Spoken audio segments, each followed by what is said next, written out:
വാചകം വളരെ പ്രസക്തമാവുകയാണ്. എന്തുകൊണ്ടാണ് എല്ലാവരുടെയും തിരുനബിയാകുന്നത്? ലോകത്തിന് മുഴുവനായിട്ട് ലോകത്തിന് മുഴുവനായിട്ട് ജന്തുജാലകങ്ങൾക്കും ചെടികൾക്കും എല്ലാവർക്കും ഉള്ളതാണ് പ്രവാചകൻ. പ്രവാചകന്റെ ജീവിതവും അങ്ങനെ തന്നെയാണ്. പീഡിതരോട് പ്രവാചകന്റെ നിലപാടുകൾ വളരെ വ്യക്തമാണ്.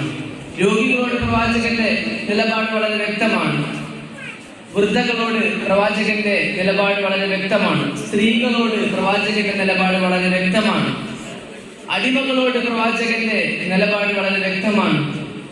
അതുപോലെ സമൂഹത്തിന്റെ സകല നിഖില മേഖലകളിൽ ആളുകൾ, ദരിദ്രർ, അങ്ങനെ ഏതൊക്കെ മേഖലയിലുള്ള മനുഷ്യരുണ്ടോ, മനുഷ്യേതര ജീവനുകളുണ്ടോ, പ്രവാചകൻ ജീവനുകളെ ജീവിപ്പിക്കാൻ വേണ്ടിയിട്ട്, അല്ലെങ്കിൽ ജീവിതത്തിന്റെ പ്രാധാന്യം, ജീവന്റെ പ്രാധാന്യത്തെ പഠിപ്പിച്ചു കൊടുക്കാനാണ് ലോകത്തിലേക്ക് വന്നത് എന്ന് നമുക്ക് മറ്റൊരർത്ഥത്തിൽ പറയാൻ സാധിക്കും.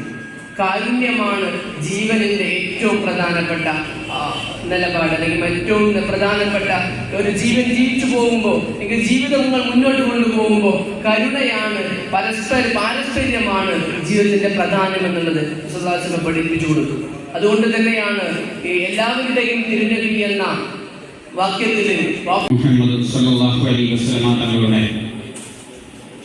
1500-ാം ജന്മവാർഷികത്തിന്റെ ഭാഗമായി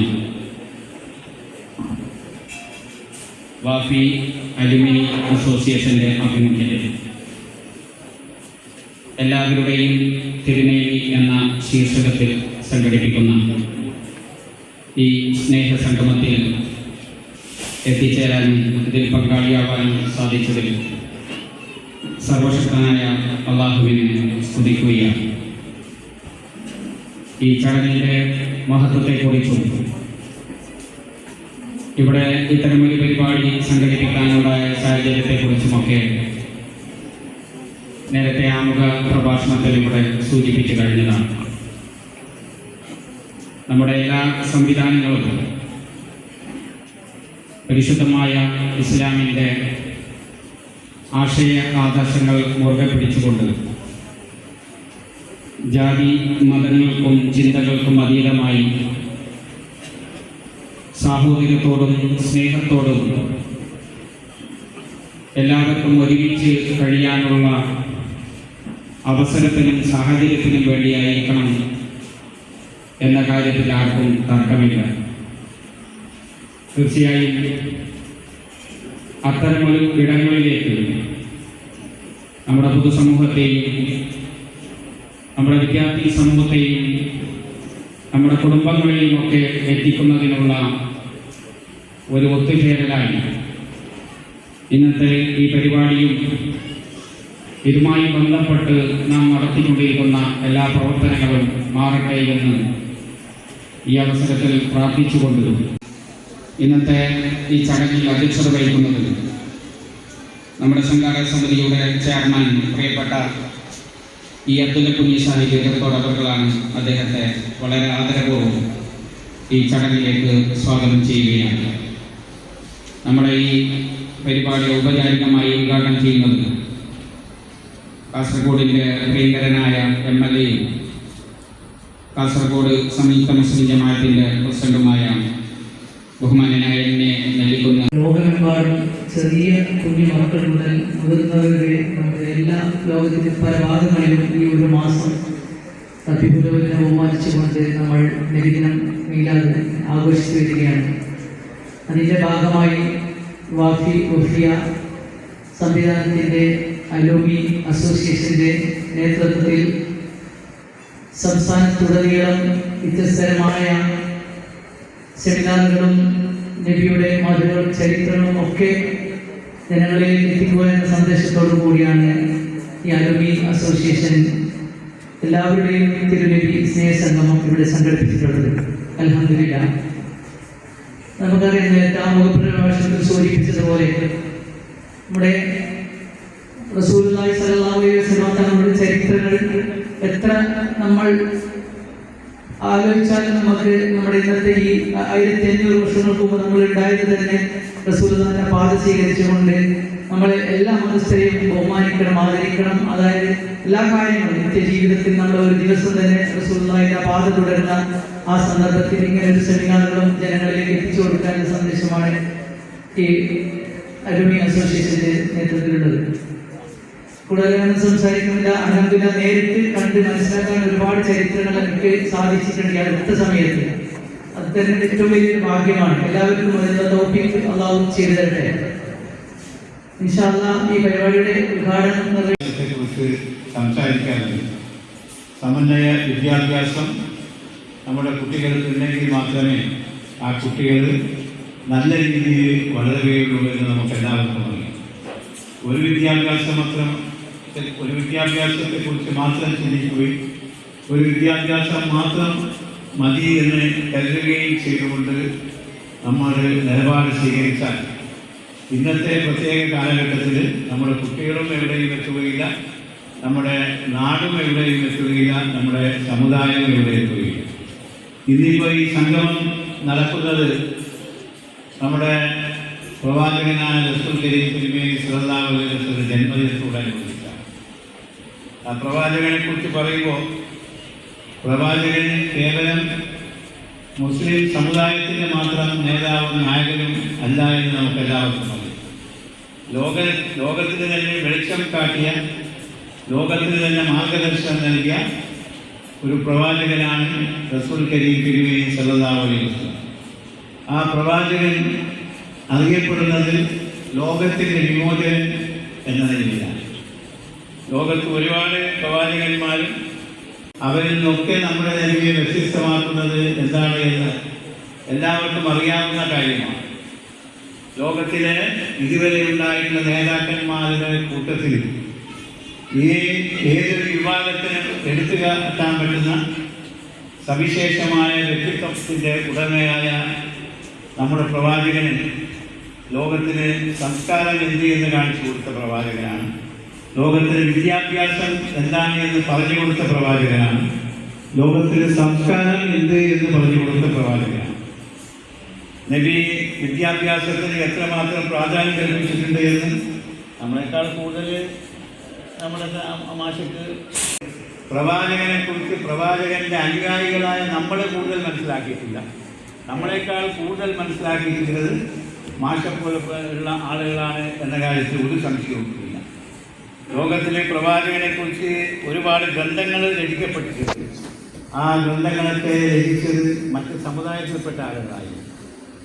അപ്പോൾ എല്ലാ ആളുകൾക്കും ലോകത്തിന് തന്നെ വഴികാട്ടിയ പ്രവാചകനാണ് നമ്മുടെ പ്രവാചകൻ. ആ മഹാന്റെ ജന്മദിനത്തോടനുബന്ധിച്ചാണ് ഇന്ന് ഈ പരിപാടി സംഘടിപ്പിച്ചത്. അപ്പോൾ ഞാൻ പറഞ്ഞു വന്നത് വിദ്യാഭ്യാസത്തിന് പ്രവാചകൻ എത്രമാത്രം പ്രാധാന്യം കൽപ്പിച്ചിരുന്നു എന്നതിനെക്കുറിച്ചാണ്. പണ്ട് റസൂൽ നമ്മോട് പറഞ്ഞിട്ടുള്ളത് ചൈനയിൽ പോയിട്ടാണെങ്കിലും വിദ്യാഭ്യാസം ചെയ്യണം എന്നതാണ്. അപ്പോൾ ചൈന നബി നമുക്ക് കാണിച്ചു തന്നുകൊണ്ട് അതിന് ചില ദുർവ്യാഖ്യാനങ്ങളൊക്കെ ഉണ്ടായിരുന്നു. ചൈന ഒരു കമ്മ്യൂണിസ്റ്റ് രാജ്യമായതുകൊണ്ട് കമ്മ്യൂണിസ്റ്റ് രാജ്യത്ത് പോയിട്ട് പോലും വിദ്യാഭ്യാസം ചെയ്യണമെന്ന് നബി കമ്മ്യൂണിസ്റ്റ് രാജ്യമായതുകൊണ്ട് പറഞ്ഞു. അന്ന് കമ്മ്യൂണിസം ചൈനയിൽ ഉണ്ടായിരുന്നില്ല. അന്ന് ഈ ചൈന എന്നത് ചൈനയിൽ ഒരാൾ പോയാൽ പിന്നെ തിരിച്ചു വരിക അത്ര ബുദ്ധിമുട്ടുള്ള കാര്യമാണ്. അത്രമാത്രം അന്ന് ഈ വികസനം തീരെ ഇല്ലാത്ത, പുരോഗതി തീരെ ഇല്ലാത്ത ഒരു രാജ്യമായിരുന്നു 1400 കൊല്ലങ്ങൾക്ക് മുമ്പ് ചൈന. അപ്പോൾ ആ ചൈനയെ ചൂണ്ടിക്കാണിച്ചുകൊണ്ടാണ് നബി നമ്മോട് പറഞ്ഞത് ചൈനയിൽ പോയിട്ടാണെങ്കിൽ വിദ്യാഭ്യാസം ചെയ്യണമെന്ന്. അപ്പോൾ എത്രമാത്രം വിദ്യാഭ്യാസത്തിന് പ്രാധാന്യം കൽപ്പിച്ച ഒരു പ്രവാചകന്റെ അനുയായികളാണ് നമ്മൾ എന്ന് നമ്മൾ മനസ്സിലാക്കണം. അതുപോലെ തന്നെ ഇന്നിപ്പോൾ സോഷ്യലിസത്തിൻ്റെ വക്താക്കളായി ചമയുന്ന കുറേ ആളുകളുണ്ട്. പക്ഷെ സോഷ്യലിസം എന്താണ് എന്ന് ലോകത്തിന് കാണിച്ചു കൊടുത്തത് പ്രവാചകനാണ് എന്ന കാര്യം ആർക്കും നിഷേധിക്കാൻ പറ്റില്ല. നബിയുടെ കുറേ വചനങ്ങളിൽ മഹത്തമായ ഒരു വചനം ഉണ്ട്. ഒരു തൊഴിലാളിയുടെ വിയർപ്പ്, ഒരു തൊഴിലാളിയുടെ വേതനം ആ തൊഴിലാളിയുടെ വിയർപ്പ് വറ്റുന്നതിന് മുമ്പ് കൊടുത്തു തീർക്കണം എന്ന് പറഞ്ഞ പ്രവാചകന്റെ അനുയായികളാണ് നമ്മൾ. അപ്പോൾ ഒരു തൊഴിലാളിക്ക് എത്രമാത്രം പ്രാധാന്യം ഇസ്ലാം കൽപ്പിക്കുന്നുണ്ട് എന്ന് നമുക്ക് എല്ലാവർക്കും അറിയാം. അപ്പോൾ അങ്ങനെ അതുപോലെ തന്നെ ഇപ്പോൾ മതേതരത്തിൽ നമ്മുടെ ഇന്ത്യ രാജ്യം നമുക്കെല്ലാവർക്കും അറിയാം. ഇത്രമാത്രം മതങ്ങളും ജാതികളും സംസ്കാരങ്ങളും ഭാഷകളിലും രാജ്യം ഇന്ത്യ അല്ലാതെ വേറെ നമുക്ക് കാണാൻ സാധിക്കുകയും. അപ്പോൾ ആ ഇന്ത്യയിൽ ജീവിക്കുന്ന നമ്മൾ മനസ്സിലാക്കേണ്ട ഒരു കാര്യമാണ്, പ്രവാചകൻ നമ്മോട് പറഞ്ഞിട്ടുണ്ട് നമ്മുടെ മതത്തെ നമ്മൾ എങ്ങനെ സ്നേഹിക്കുന്നു അതേ സ്നേഹം അതേ ആദരവ് മറ്റുള്ള മതങ്ങളോട് നമുക്ക് കാണിക്കാൻ പറ്റണം. അപ്പോൾ അതിൻ്റെ അർത്ഥം ഒരു ഇസ്ലാം മതവിശ്വാസി മതേതരത്വത്തിൻ്റെ തിളങ്ങ പ്രതീകമായിട്ടില്ലാത്ത ഒരു മതവിശ്വാസിക്ക് ഇസ്ലാം മതവിശ്വാസിക്ക് സാധിക്കാം. അപ്പോൾ മതേതരത്വം എന്താണ് എന്ന് നമുക്ക് കാണിച്ചു തന്ന ഒരു പ്രവാചകൻ, സോഷ്യലിസം എന്താണ് എന്ന് നമുക്ക് കാണിച്ചു തന്ന പ്രവാചകൻ, വിദ്യാഭ്യാസത്തിൻ്റെ പ്രാധാന്യം നമുക്ക് മനസ്സിലാക്കി തന്ന പ്രവാചകൻ, ആ പ്രവാചകന്റെ ജന്മദിനത്തോടനുബന്ധിച്ചാണ് നമ്മൾ ഈ പരിപാടി സംഘടിപ്പിച്ചിട്ടുള്ളത്. അപ്പോൾ ഈ പരിപാടിയിൽ സംബന്ധിക്കാൻ കഴിയുന്നതിൽ എനിക്ക് വളരെയധികം സന്തോഷമുണ്ട്. നമ്മൾ രണ്ട് വിദ്യാഭ്യാസത്തിനും പ്രാധാന്യം കൽപ്പിക്കണം. ഒരു വിദ്യാഭ്യാസം മാത്രം പോരാ, ഒരു വിദ്യാഭ്യാസം രണ്ട് വിദ്യാഭ്യാസം, ദീനി വിദ്യാഭ്യാസവും അതുപോലെ തന്നെ ഭൗതിക വിദ്യാഭ്യാസം എന്ന് പറയുന്നത്. ഒരു സൈക്കിള് നമുക്ക് ശരിക്കും ആ സൈക്കിൾ ചവിട്ടി ഇങ്ങനെ സൈക്കിളിൽ പോകണമെങ്കിൽ ആ സൈക്കിളിൻ്റെ രണ്ട് ടയർ നമുക്ക് വേണം. ഒരു ടയർ ഉണ്ടായാലും ഇങ്ങനെ സൈക്കിൾ മുന്നോട്ട് പോവുകയില്ല, സൈക്കിൾ ഉപയോഗശൂന്യമായിരിക്കും. അപ്പോൾ രണ്ട് വിദ്യാഭ്യാസം ഉണ്ടെങ്കിൽ മാത്രമേ ഇന്നത്തെ കാലഘട്ടത്തിൽ ലോകത്ത് നമുക്ക് ജീവിക്കാൻ സാധിക്കൂ. നമ്മളെല്ലാവരും രണ്ട് വിദ്യാഭ്യാസത്തിനും പ്രാധാന്യം കൽപ്പിക്കണം. അങ്ങനെ സമന്വയ വിദ്യാഭ്യാസത്തിന് പ്രാധാന്യം കൽപ്പിച്ചുകൊണ്ട് നമ്മുടെ നാടിൻ്റെ നാനാഭാഗങ്ങളിലുമുള്ള വഫിയ കോളേജുകൾ നടത്തുന്ന സുസ്ഥിരമായ സേവനം തീർച്ചയായും നമ്മുടെ സമുദായത്തിനും നാട്ടിനും വളരെയധികം ഗുണകരമാണ് എന്ന കാര്യത്തിൽ യാതൊരു സംശയവുമില്ല. ഈ സ്നേഹ സംഗമത്തിൽ പങ്കെടുക്കാൻ സാധിച്ചതിൽ വളരെയധികം സന്തോഷമുണ്ട്. ഇനിയും ഇത്തരം നല്ല പ്രവർത്തനങ്ങൾ നടത്താൻ സർവശക്തനായ അല്ലാഹു നമുക്ക് എല്ലാവിധ കഴിവുകളും നൽകട്ടെ എന്ന് പ്രാർത്ഥിച്ചുകൊണ്ട് നിങ്ങളുടെ എല്ലാവരുടെയും അനുവാദത്തോടുകൂടി അള്ളാഹുവിൻ്റെ തിരുനാമത്തിൽ ഈ സ്നേഹ സംഗമം ഉദ്ഘാടനം ചെയ്ത് അറിയിച്ചുകൊണ്ട് ഞാൻ എൻ്റെ വാക്കുകൾ ഉപസംഹരിക്കുന്നു. അസ്സലാമു അലൈക്കും വറഹ്മത്തുള്ളാഹി വബറകാതുഹു. നമ്മുടെ ആദിബുദ്ധ തയ്യാറെടുപ്പ് ഇവരെല്ലാത്തിനും ഒരു ഏകോപനമുള്ള ഒരു സ്ഥലമാണ്. പരസ്പരം മനുഷ്യനെ സ്നേഹിക്കുന്ന ഒരു സ്ഥലമാണ്. നമ്മുടെ മധുരമ്പലത്തിൽ പോയത് കുഞ്ഞിപ്പക്കി സാഹിബിന് നമ്മുടെ പ്രസാദം കൊടുക്കണം, അതിനെല്ലാം വിലയുണ്ട്. എല്ലാ ദിക്കിലും ഇപ്പം ഉദ്യാന മാടത്തിൽ പോയത് ആ മാടത്തിൻ്റെ ആൾ പോകണം, പിന്നെ പള്ളിയിൽ പോകണം. ഇങ്ങനെ ഒരു സൗഹാർദ്ദമുള്ള ഒരു ഏരിയയാണ് നമ്മുടെ കാസർഗോഡ്. അപ്പോൾ അതുകൊണ്ട് ഞാൻ പറഞ്ഞത് വിദ്യാഭ്യാസം ഇല്ലാത്തവനാണ് ഇങ്ങനെ ചിന്തിക്കുന്നത്. അവന് പേരെ ഇവന് പേര് വിദ്യാഭ്യാസം വന്നിട്ടാകുമ്പോൾ ജനങ്ങളുടെ ഒന്നാണ്. അതിന് നമ്മ കന്നഡത്തിലൊന്ന് ಹೇಳ್ತಾರೆ കവി, നീ വായിച്ചു വളരണം, വിദ്യാഭ്യാസം പഠിച്ചിട്ട് നീ മനുഷ്യനാവണം, നീ എന്ത് വേണമെങ്കിലും ആവാം. പക്ഷേ നീ ഒരു കച്ചവടക്കാരനാവാം, ഒരു ഡോക്ടറാവാം, ഒരു എഞ്ചിനീയറാവാം, എന്താണെങ്കിൽ ആദ്യം നീ മനുഷ്യനാണ്. അതൊക്കെ ആ കവിതയിൽ കേൾക്കാൻ ഓതി ഹാരുവനാകൂ കാദിക്ഷത്രിയനാകൂ ഓതി ഹാരുവനാകൂ കാദിക്ഷത്രിയനാകൂ ಏನಾದರೂ ಆಗು ಮೊದಲು ಮಾನವನಾಗು ಮೊದಲು ಮಾನವನಾಗು ಮೊದಲು മാനവനാകൂ. അപ്പൊ നിങ്ങളിൽ തങ്ങൾ പറഞ്ഞത് നിങ്ങൾ ബ്രാഹ്മിൺസിനെ പറഞ്ഞില്ല, ബ്രാഹ്മൺ വായിച്ച് ബ്രാഹ്മണനാവുന്നു, വെറുതെ പൂർണ്ണിട്ടുകൊണ്ട് ബ്രാഹ്മണനാകുന്ന ഇല്ല. അതുകൊണ്ട് നീ വായിച്ച് വളർന്ന പിന്നെ വായിച്ച് നീ ബ്രാഹ്മണനാവുക, പോരാട്ടം ചെയ്യുന്ന നീ ക്ഷത്രിയനാവുക. ഏത് വേണം നീ ചെയ്യുന്നതിന് മുമ്പ് നീ മനുഷ്യനാണ്. നീ മനുഷ്യത്വം ഇല്ലാതെ ഏത് ജീവിയും ജീവിച്ചിട്ട് കാര്യമില്ല. അപ്പൊ മനുഷ്യത്വമാണ് അവിടെ മുതൽ. ഇതിനൊരു ഉദാഹരണം പറയാൻ ഞാൻ പാകിസ്ഥാനിലെ ലാഹോറിലെ ഒരു ഇന്റർനാഷണൽ പപ്പറ്റ് ഫെസ്റ്റിവലിന് ഞങ്ങളെ പിലിക്കുന്ന ഒരു സെറ്റ് എടുത്തോട്ട് പോയി. അവിടെ പോയിട്ട് ഇങ്ങനെ പ്രോഗ്രാം 10 ദിവസം ഉണ്ടായിരുന്നു. വേറെ വേറെ ഇന്റർനാഷണൽ പപ്പറ്റേഴ്സ് വന്നിരുന്നു. അവിടെ ഞങ്ങൾ പങ്കെടുത്തു. ആദ്യ ദിവസം എനിക്കത് കുറച്ച് അവിടുത്തെ എണ്ണ ഈ കടുകെണ്ണ ആയതുകൊണ്ട് എനിക്ക് അത് ഇഷ്ടപ്പെടായില്ല.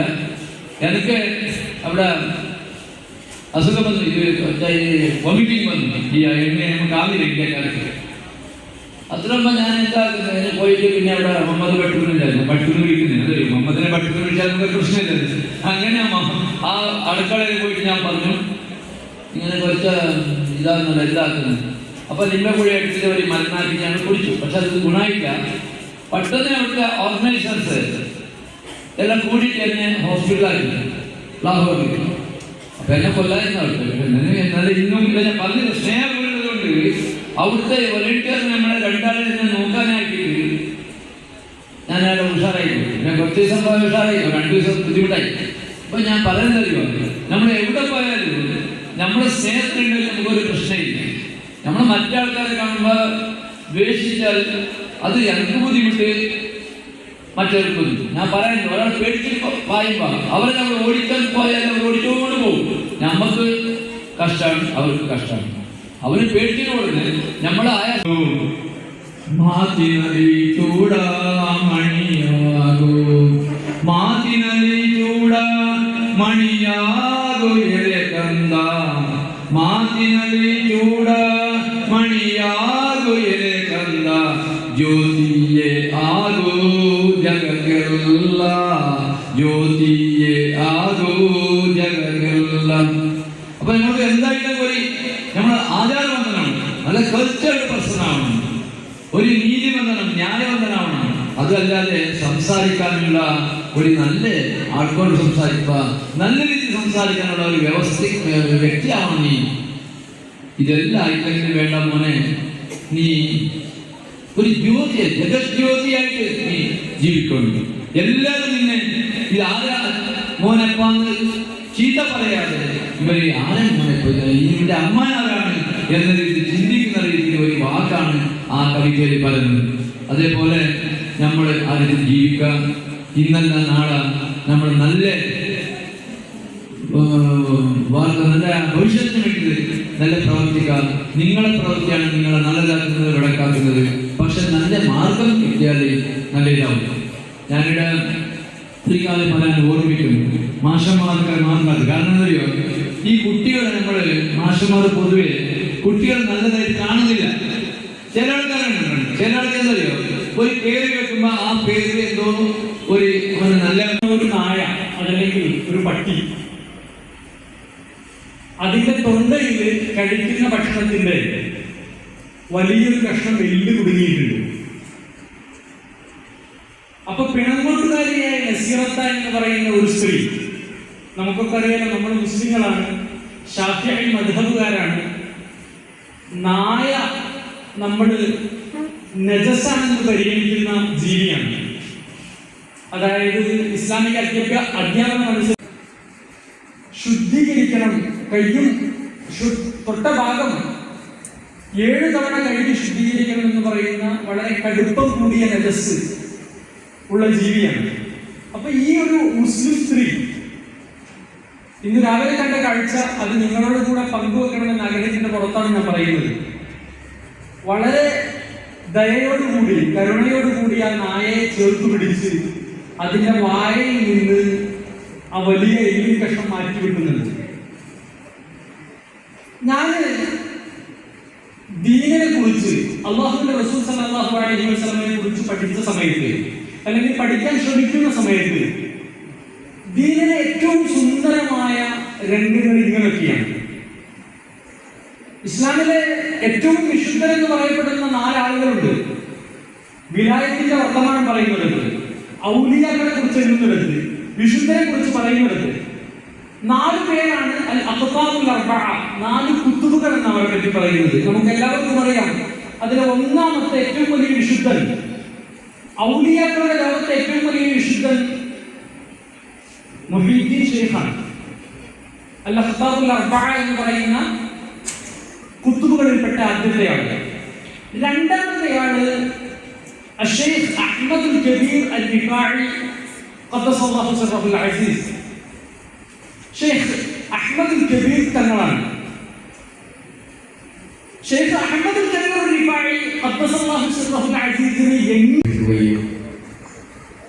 അതിൽ വ്യത്യസ്ത മേഖലയിലെ വിശിഷ്ട അതിഥികളെ സമർപ്പിക്കുവാൻ സാധിച്ചതിലും വാഫി അലുമിനി അസോസിയേഷനെയും ഇതിൻ്റെ സംഘാടക സമിതിയെയും ഇത്തരണം പ്രശംസിക്കുന്നു. സർവശക്തനായ അല്ലാഹുവിനെ സ്തുതിക്കുകയും ചെയ്യുന്നു. വളരെ ആരോഗ്യ പ്രശ്നങ്ങളുള്ളതുകൊണ്ട് പനി പിടിച്ച് ഹോസ്പിറ്റലിൽ പോയി ഇങ്ങോട്ട് വരികയാണ്. അപ്പോൾ കൂടുതലൊന്നും പറയാൻ ആഗ്രഹിക്കുന്നില്ല. ശ്രീനിവാസ സാർ നമ്മെ അഭിസംബോധന ചെയ്യുന്നു. നമ്മൾ വിളിക്കുന്നത് സയ്യിദി എന്നാണ് നമ്മൾ വിളിക്കുന്നത്. ഒക്കെ എന്റേത് നമ്മളവിടെ സ്വാർത്ഥമായിട്ടാണ് നമ്മൾ സംസാരിക്കുന്നത്. റബ്ബേ എനിക്ക് ശഫാഅത്ത് തരണേ എന്ന് നമ്മൾ പറയും. അല്ലാഹുവിന്റെ റസൂലിനോട് നമ്മൾ സംസാരിക്കുന്നത് ഞാൻ എന്ന അർത്ഥത്തിലാണ്. എല്ലാം നമുക്കായിട്ടാണ്. ഇത് നമ്മൾ ഒറ്റയ്ക്കിരിക്കുമ്പോൾ അങ്ങനെ തന്നെയാണ് പറയുന്നത്. പക്ഷേ ഒറ്റയ്ക്കിരിക്കുന്ന ഓരോരുത്തരുടെയും നബിയാണ് എന്നാണ് നമ്മൾ എല്ലാവരുടെയും തിരുനബി എന്ന് പറയുന്നത് കൊണ്ട് നമ്മൾ ഉദ്ദേശിക്കുന്നത്. എല്ലാവരുടെയും, അത് വിശ്വസിക്കുന്നവന്റെയും വിശ്വസിക്കാത്തവന്റെയും, മുസ്ലിമിന്റെയും അമുസ്ലിമിന്റെയും, പാവപ്പെട്ടവന്റെയും സമ്പന്നന്റെയും, കഷ്ടപ്പാട് അനുഭവിക്കുന്നവന്റെയും ജീവിതത്തിൽ ആനന്ദം അനുഭവിക്കുന്നവന്റെയും, കുട്ടിയുടെയും ചെറുപ്പക്കാരുടെയും വൃദ്ധരുടെയും, ജീവിച്ചിരിക്കുന്നവന്റെയും മരണപ്പെട്ടവന്റെയും എല്ലാവരുടെയും തിരുനബിയാണ്. എല്ലാവരുടെയും തിരുനബിയാണ്. കാര്യം അവർക്കൊക്കെ വലിയ പാഠങ്ങൾ കാണിച്ചുകൊണ്ടാണ് പ്രവാചകൻ സല്ലല്ലാഹു അലൈഹി വസല്ലം കടന്നുപോയിട്ടുള്ളത്. പറയപ്പെട്ടതും പറയപ്പെടാത്തതുമായിട്ടുള്ള മേഖലകളിലെ മുഴുവൻ ആളുകൾക്കും അൽഹംദുലില്ലാഹ് അല്ലാഹുവിന്റെ അഗീതമായ അനുഗ്രഹത്താൽ പ്രവാചകൻ നബി മുഹമ്മദ് മുസ്തഫ സല്ലല്ലാഹു അലൈഹി വസല്ലം محشتني نسهلا كلست أسمعه إن المحبان والغال في صمامي مولاي صلي وسلم دائما أبدا على حبيبك خير محشتني نسهلا كلست أسمعه إن المحبان والغال في صمامي مولاي صلي وسلم دائما أبدا على حبيبك خير محشتني نسهلا كلست أسمعه إن المحبان والغال في صمامي مولاي صلي وسلم دائما أبدا على حبيبك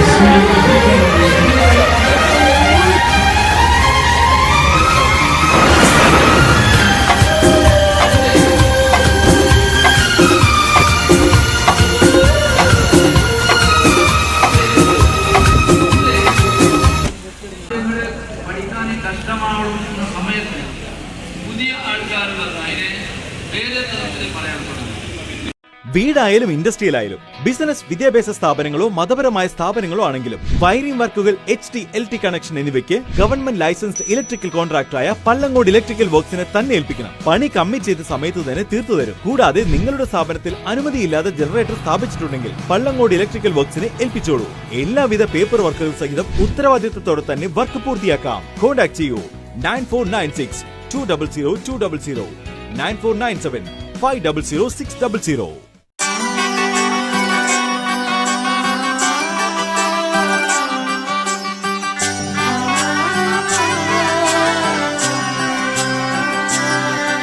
ഇവളണിയും പൊന്നല്ലേ കനവുണരും ദിനമല്ലേ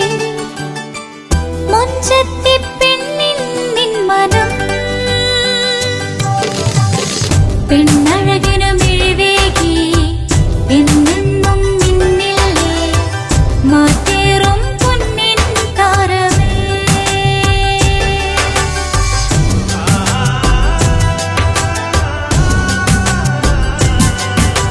സിറ്റി ഗോൾഡിൻ സ്വർണ്ണനിലാവല്ലേ.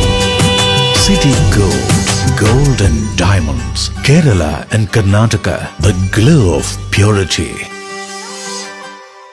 മറിയം ബോഡി ലോഷന് വെല്ലുന്നൊരു ലോഷൻ നമ്മുടെ കയ്യിലെത്തിയിട്ടുണ്ട്. അൽ ഫലാജ് പെർഫ്യൂം ഇൻഡസ്ട്രി എന്നുള്ള ബ്രാൻഡിന്റെ മുസ്കാൻ എന്ന് പറഞ്ഞിട്ടുള്ള ഒരു ബോഡി ലോഷൻ ആണ്. ഇതിന്റെ ബോക്സും കാര്യങ്ങളൊക്കെ ഇതാ ഈ രൂപത്തിലാണ്. നല്ലൊരു ഗിഫ്റ്റിംഗ് പ്രസന്റേഷനും കാര്യങ്ങളൊക്കെ കൊടുത്തിട്ടുണ്ട്. ഇവിടെ നല്ലൊരു മുസ്കാൻ എന്ന അറബിയിൽ കാലിഗ്രഫിയും കാര്യങ്ങളൊക്കെ കൊടുത്തിട്ടുണ്ട്. നല്ല ബ്യൂട്ടിഫുൾ ആയിട്ടുള്ള പ്രസന്റേഷൻ കേട്ടോ. ജസ്റ്റ് ഓപ്പൺ ചെയ്തുതരാം. ഈ രൂപത്തിലായിരിക്കും ഇതിന്റെ ഓപ്പണിങ്ങും പ്രസന്റേഷനും വരുന്നത്. ഇതാണ് മുസ്കാൻ എന്ന് പറഞ്ഞിട്ടുള്ള ബോഡി ലോഷൻ. എന്റെ മോനെ ഇതിന്റെ സ്മെല്ല് സ്നിഫ് ചെയ്യുന്ന വേണം, വേറെ ലെവൽ സ്മെല്ല്. കാരണം മറിയം ബോഡി ലോഷൻ വർഷങ്ങളായിട്ട് ഞാൻ യൂസ് ചെയ്തുകൊണ്ടിരിക്കുന്ന ഒരു ബോഡി ലോഷൻ ആയിരുന്നു. പക്ഷേ മുസ്കാൻ കിട്ടിയതിന് ശേഷം മറിയം ബോഡി ലോഷൻ ഒന്നുമല്ല ചെയ്യുന്ന ഓൾമോസ്റ്റ് ഒരു 99.9% പേരും ഈ ഒരു ഫ്രാഗ്രൻസ് ഇഷ്ടപ്പെടും. കാരണം നല്ലൊരു സ്വീറ്റ് ആയിട്ടുള്ള floral, fruity, vanilla, creamy, candy, milky സ്മെല്ലാണ് മുസ്കാനിൽ വരുന്നത്. വേറെ ലെവൽ സാധനം. ട്രൈ ചെയ്ത് നോക്കി, ഏതായാലും ഡിസപ്പോയിന്റഡ് ആവില്ല. മറിയത്തിനെ കാട്ടിയും അത്യാവശ്യം നല്ല ലാസ്റ്റിംഗ് കിട്ടുന്നുണ്ട്. ഇത് നിങ്ങൾ GCCയിലൊക്കെ കുളിച്ച് കഴിഞ്ഞ ശേഷം നെക്കിലൊക്കെ അപ്ലൈ ചെയ്യുന്നുണ്ട്. ക്ലോത്തും കാര്യങ്ങളൊക്കെ ഇട്ട് നിങ്ങൾ ഓഫീസിലൊക്കെ പോയി തിരിച്ചു വന്ന് നിങ്ങൾ ക്ലോത്ത് ചേഞ്ച് ചെയ്യുന്ന സമയത്തും ഈ ഒരു സ്മെല്ല് GCCയിൽ ഫീഡ്ബാക്ക് കിട്ടിയിട്ടുണ്ടെന്ന് അവർ പറഞ്ഞിട്ടുണ്ട്. പിന്നെ അവർ മെയിനായിട്ട് ചെയ്യുന്നത് ഹോൾസെയിലാണ്. ആർക്കെങ്കിലും ബൾക്കായിട്ട് ഹോൾസെയിൽ വേണമെന്നുണ്ടെങ്കിൽ താഴെ കൊടുത്ത് നമ്മളെ കോൺടാക്ട് ചെയ്തോളി. അവർ കാര്യങ്ങളൊക്കെ അറേഞ്ച് ചെയ്യും. ഇനി നാട്ടിലോട്ട് ആർക്കെങ്കിലും ഹോൾസെയിലായിട്ട് വേണമെന്നുണ്ടെങ്കിൽ അതിനെ അവരെ കോൺടാക്ട് ചെയ്തോളി. പിന്നെ പെർഫ്യൂമൊക്കെ ആർക്കെങ്കിലും മാനുഫാക്ചർ ചെയ്യണമെന്നുണ്ടെങ്കിൽ അതുപോലെ പ്രൈവറ്റ് ലാബിലും കാര്യങ്ങളൊക്കെ ചെയ്യണമെന്നുണ്ടെങ്കിൽ ഇവരെ കോൺടാക്ട് ചെയ്യുക. ഏതായാലും താഴെ ഡിസ്ക്രിപ്ഷനിൽ അവരുടെ കംപ്ലീറ്റ് ഡീറ്റെയിൽസ് ഞാൻ കൊടുക്കുന്നുണ്ട്. ഈ സാധനം നിങ്ങൾ ഓർഡർ ചെയ്തോളി. ഓൾ ഓവർ UAE അവരുടെ ഡെലിവറിയും കാര്യങ്ങളൊക്കെ ചെയ്തിടും. ഈ ക്ലാസ് മുറികൾ ഇനി സജീവമാവുകയാണ്. പുതിയ അധ്യയന വർഷത്തിലേക്ക് തയ്യാറെടുക്കുന്ന എല്ലാ പ്രിയ കൂട്ടുകാർക്കും കേരള പോലീസിന്റെ സ്വാഗതം. വീട്ടിൽ നിന്നും സ്കൂളിലെത്തുന്നവരെയും സ്കൂളിൽ നിന്നും തിരികെ വീട്ടിലെത്തുന്നവരെയും കുട്ടികളുടെ സുരക്ഷയ്ക്കായി പോലീസ് നിങ്ങളോടൊപ്പമുണ്ട്. അതിലേക്കായി ഒരു വിദ്യാർത്ഥി സുരക്ഷാ പദ്ധതി തന്നെ ഈ അധ്യയന വർഷം പോലീസ് നടപ്പിലാക്കുന്നുണ്ട്. സ്കൂളുകളിൽ മാത്രമല്ല, യാത്രാമധ്യയുള്ള എല്ലാ മേഖലകളിലും നിരീക്ഷണം ഉറപ്പിക്കുന്നതാണ് പോലീസിന്റെ ഈ പുതിയ പദ്ധതി. സ്കൂൾ ബസ്സുകളിലെ ഡ്രൈവർമാർ, കണ്ടക്ടർമാർ, മറ്റു ജീവനക്കാർ നിർബന്ധമായും പോലീസ് ക്ലിയറൻസ് സർട്ടിഫിക്കറ്റ് എടുത്തിരിക്കണമെന്ന് നിർദ്ദേശം നൽകിയിട്ടുണ്ട്. സ്കൂൾ വിദ്യാർത്ഥികളെ ലക്ഷ്യമിട്ടുള്ള ലഹരി സംഘങ്ങളെ കുരുക്കുന്നതിനായി സ്കൂളുകൾ, കോളേജുകൾ, ട്യൂഷൻ സെന്ററുകൾ എന്നിവിടങ്ങളെല്ലാം ശക്തമായ പോലീസ് നിരീക്ഷണവും പെട്രോളിംഗും ഏർപ്പെടുത്തിയിട്ടുണ്ട്. സ്കൂൾ പരിസരത്ത് പതിവായി തമ്പടിക്കുന്നവരെയും വന്നുപോകുന്ന കച്ചവടക്കാരെയും പോലീസ് വാച്ച് ചെയ്യുന്നുണ്ട്.